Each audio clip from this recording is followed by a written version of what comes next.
Hello everyone, welcome to Ashish Sharma's classes. So today I am going to start grade 10 first chapter, that is chemical reactions and equations. So this is the mind map of chapter which includes chemical reactions, chemical equations and types of chemical reactions. In case of chemical reactions, what we will discuss what are the various changes which occur during the chemical reaction. So there can be change in state, either solid, liquid or gas. There can be change in color. There may be evolution of a gas. There can be a change in temperature during the chemical reaction.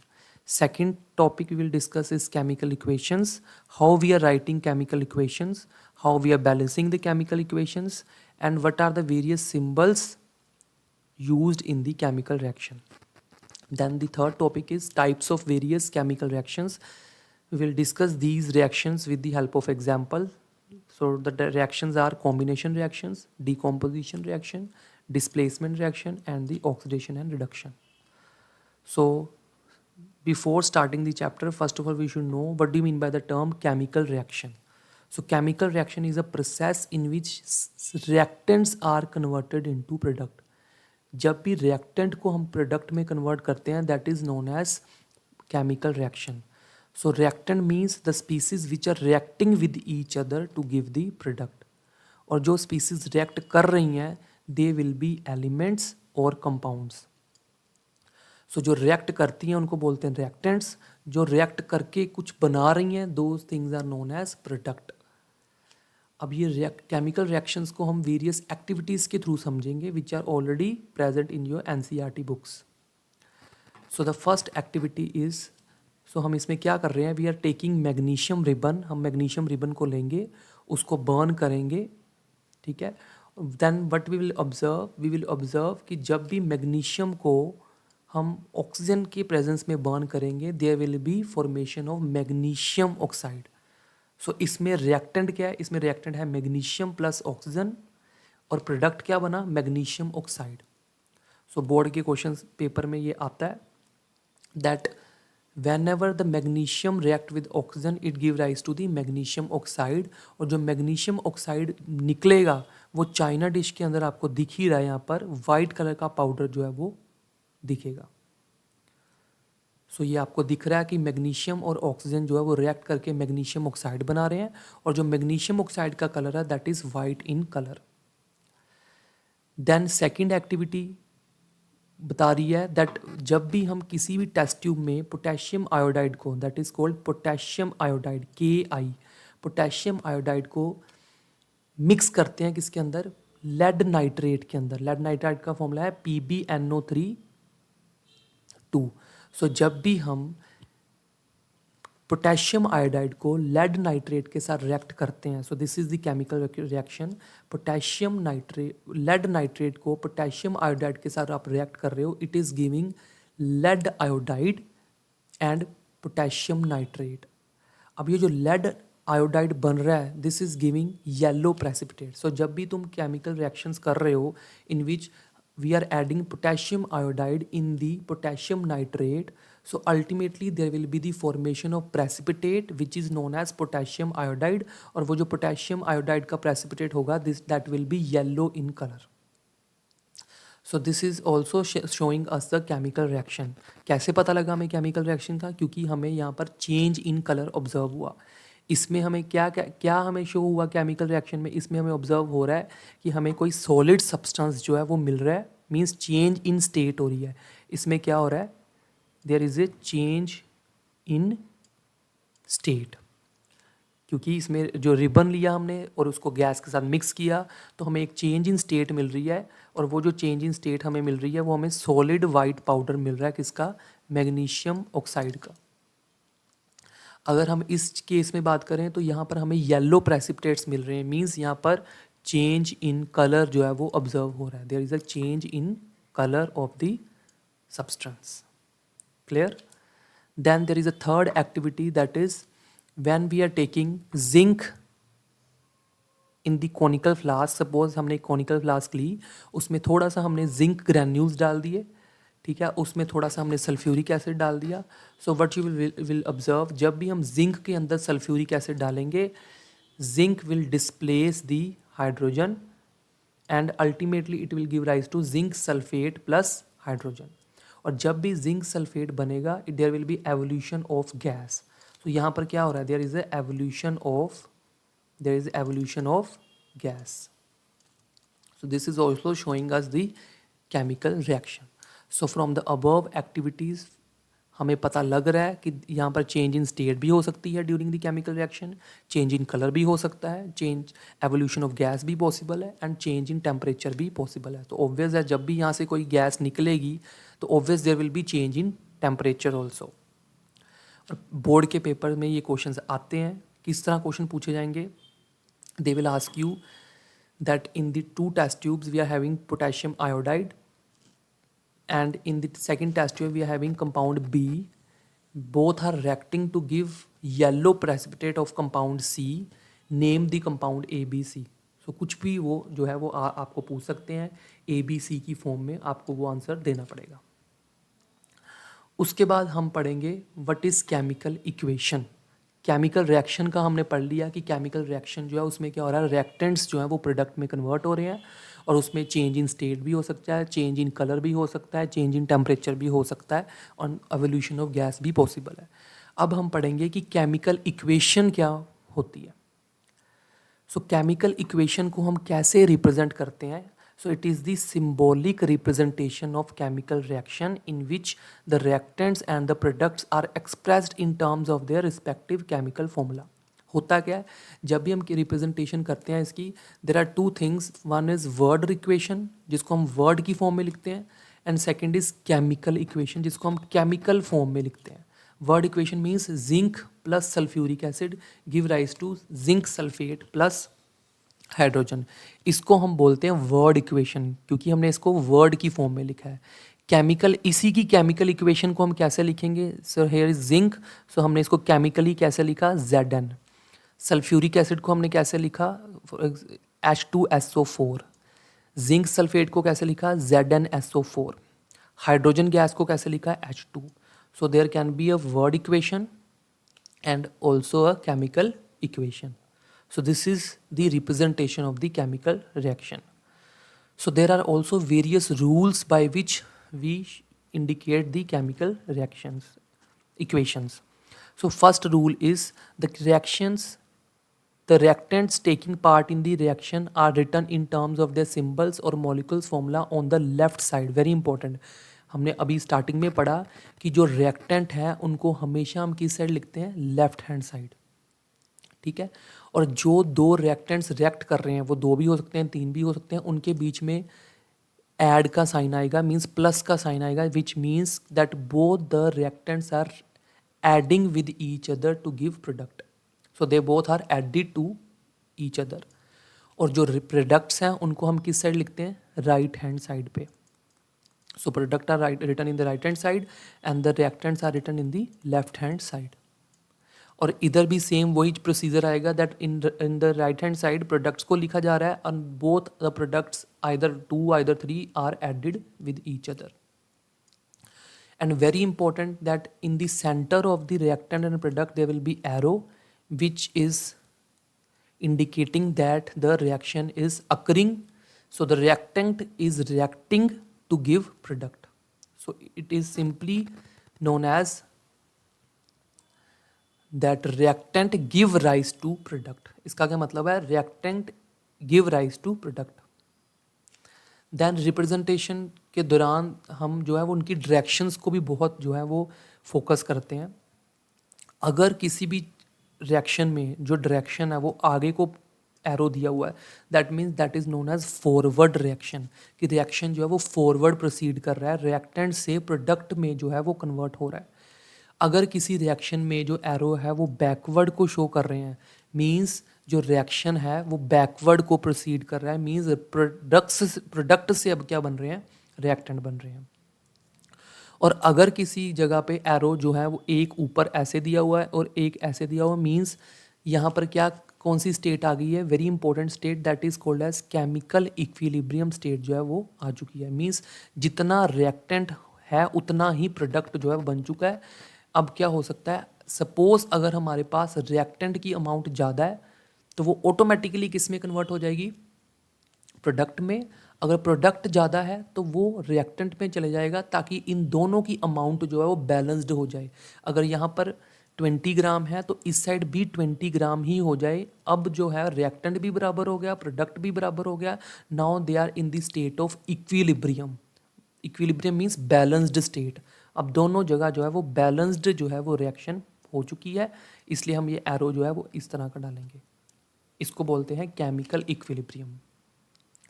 उसके बाद ये मैंने तीनों चीज़ें जो है वो आपको इंडिकेट की हैं। पहले में जो है वो फॉरवर्ड रिएक्शन हो रहा है, दूसरे में बैकवर्ड रिएक्शन हो रहा है, तीसरे में केमिकल इक्विलिब्रियम की स्टेट जो है वो बन चुकी है। अब उसके बाद आता है representing the physical states of the reacting entities. अब जब भी कोई रिएक्शन हो रहा है उसके दौरान जो है हम फिजिकल स्टेट्स को भी ज़रूर लिखते हैं उसके साथ साथ। फिजिकल स्टेट्स का मतलब क्या है? फिजिकल स्टेट्स का मतलब है either solid, either liquid, either gas, either aqueous. So जब भी ये देखो यहाँ पर लिखा हुआ है A Q, A Q means aqueous, that जो लेड नाइट्रेट है वो एक्वस स्टेट में पड़ा है। यहाँ पर पोटेशियम आयोडाइड भी एक्वस स्टेट में पड़ा है। PbI2 की जो साथ में या सॉलिड लिखा है, एस लिखा है, मीन्स ये जो PbI2 बनेगा वो सॉलिड फॉर्म में बनेगा। सो जब भी कोई रिएक्शन हो रहा है उसमें अगर साइड पे, इनके साइड पे ये जो चीज़ें लिखी हैं that is known as physical states of the reaction. ठीक है, ये physical states of the compounds या एलिमेंट्स जो है वो बताई जाएगी हमेशा, कि वो सॉलिड स्टेट में है, कि लिक्विड स्टेट में है, कि गैस स्टेट में है, कि एक्वस स्टेट में है।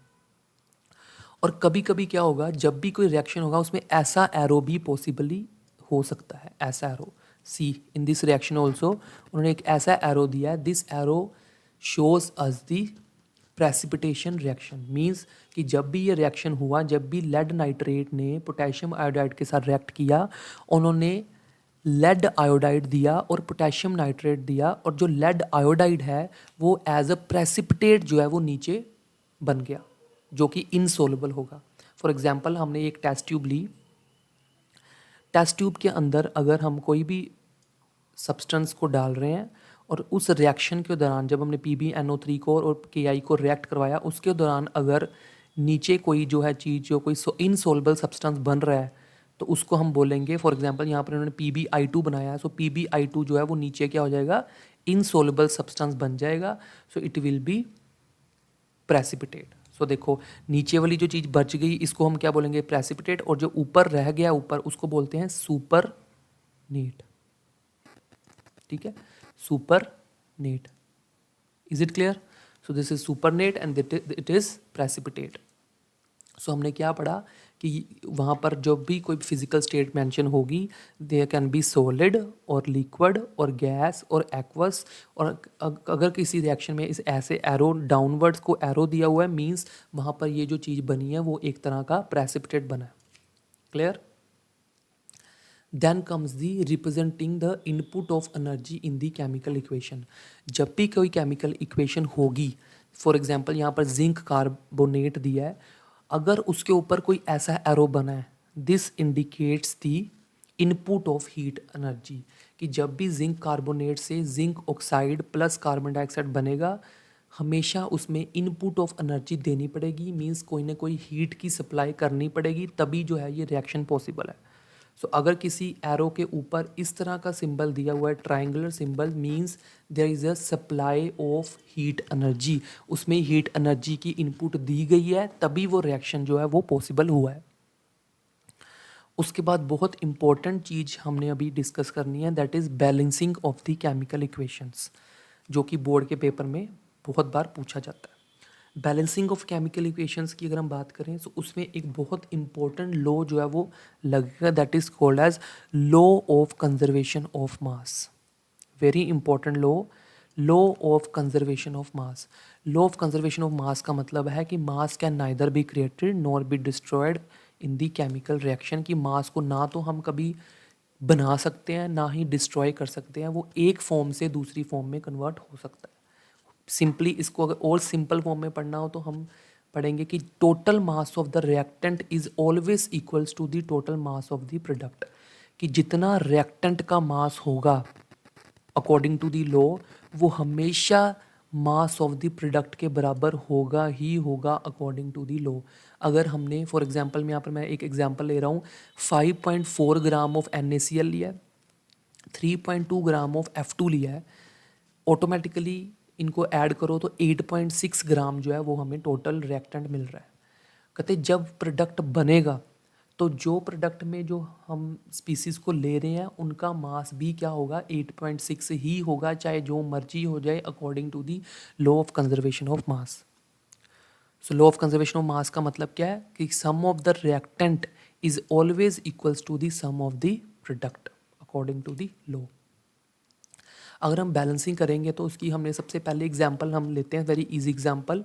बैलेंसिंग के दौरान हमने क्या लिखना है, अगर आपको उन्होंने simply equation the, right the chemical equation for the formation of magnesium oxide, तो हमने फर्स्ट एक्टिविटी में किया ही है कि मैग्नीशियम ऑक्साइड को बनाने के लिए हमने सिंपली क्या किया था, मैग्नीशियम रिबन लिया था, उसको in the presence of oxygen उसको बर्न किया तो ऑटोमेटिकली उसने हमें क्या दे दिया, MgO। सो ये हमने सिंपल एक इक्वेशन की फॉर्म में इसको लिख दिया, representation of the chemical equation. So ये जो केमिकल इक्वेशन बनी है इसकी हमने पीछे अभी पढ़ा, this is known as word equation, this is known as word equation and this is known as chemical equation. अब हमें इसको क्या करना पड़ेगा, हमें इसको बैलेंस करना पड़ेगा। बैलेंस मीन्स कि जितने रिएक्टेंट में एटम्स हैं उतने ही प्रोडक्ट में हों। तो अगर या तो आप सिंपली भी कर सकते हो या आप इसको टैबुलर फॉर्म में भी लिख सकते हो। कैसे, एलिमेंट्स देखो यहाँ पर कितने हैं, यहाँ पर 2 ही एलिमेंट्स जिक्र किए गए हैं रिएक्टेंट में भी और प्रोडक्ट में भी। एक Mg को बताया गया है और एक ऑक्सीजन के बारे में बात की गई है। अगर हम लेफ्ट हैंड साइड को देखें, this is left hand side, this is right hand side. अगर हम लेफ्ट हैंड साइड में देखें तो यहाँ पर कितने Mg हैं, there are only 1 Mg, there is only 1 Mg, that is magnesium. अगर हम ऑक्सीजन की बात करें तो यहाँ पर कितने ऑक्सीजन है, there are 2 oxygen, O2 means there are 2 oxygen atoms. और अगर हम प्रोडक्ट्स की बात करें, प्रोडक्ट में भी एक ही मैग्नीशियम है, तो यहाँ से अगर हम देखें तो यहाँ तो मैग्नीशियम तो ऑलरेडी बैलेंस्ड पड़ा हुआ है, यहाँ पर भी एक ही मैग्नीशियम है और यहाँ पर भी एक ही मैग्नीशियम है।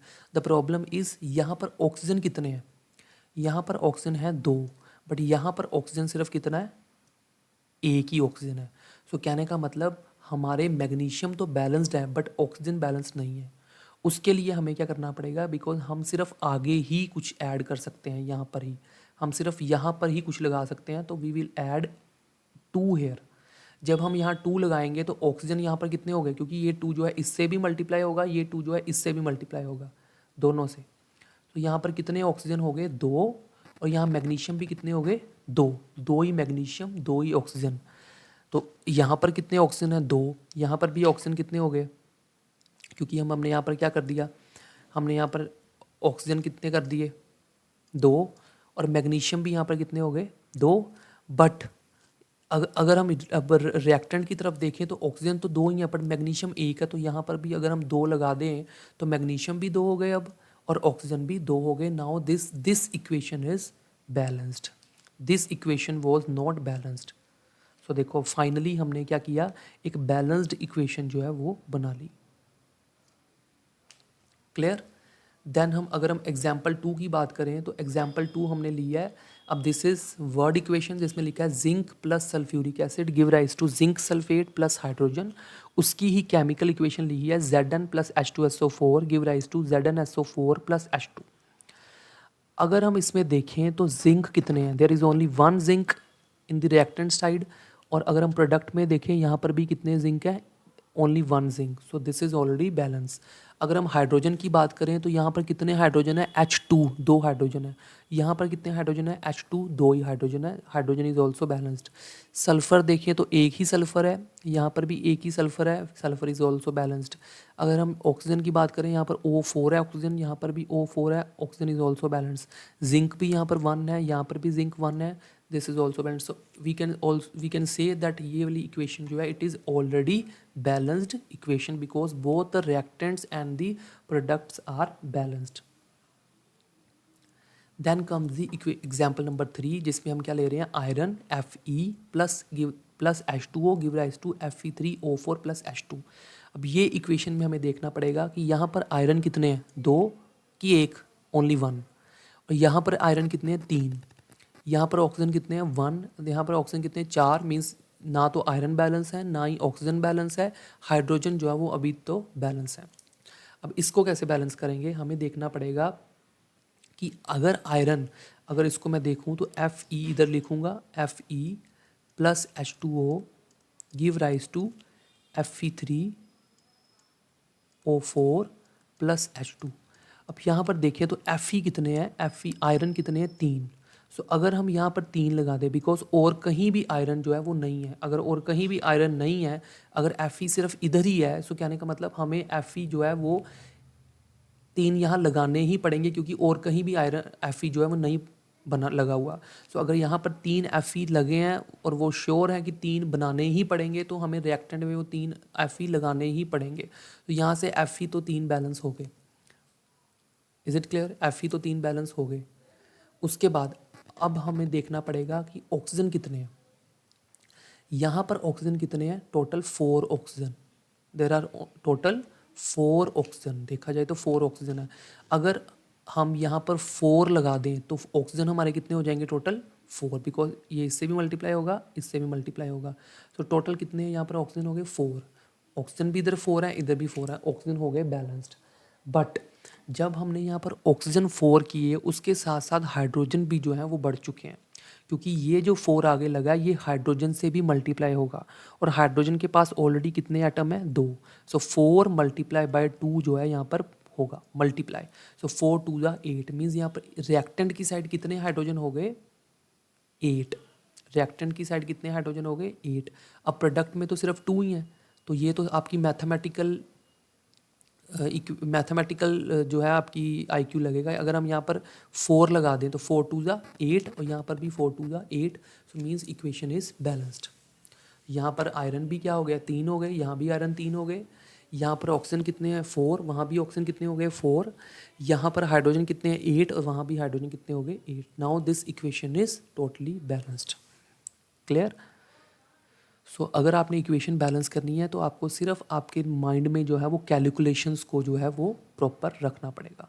सो these are the various chemical equations जिसमें उन्होंने अलग अलग जो है वो रिएक्टेंट्स को प्रोडक्ट में कन्वर्ट किया गया है। सो आप इनको अच्छे से देख सकते हो। सो इसके लिए आपको ये सभी रिएक्शंस को समझने के लिए आपको अच्छे से हर एक एलिमेंट के बारे में पता होना चाहिए कि what is the name of the element, what is the name of the compound. For example, this is known as phosphorus pentachloride. तो ये चीज़ें जो आपको अच्छे से पढ़नी पड़ेंगी। आपको पहले से ही एक जो एलिमेंट्स एंड उनके कंपाउंड्स होते हैं उसकी शीट को अच्छे से पढ़ना पड़ेगा, तभी आपको ये जो है आएगा।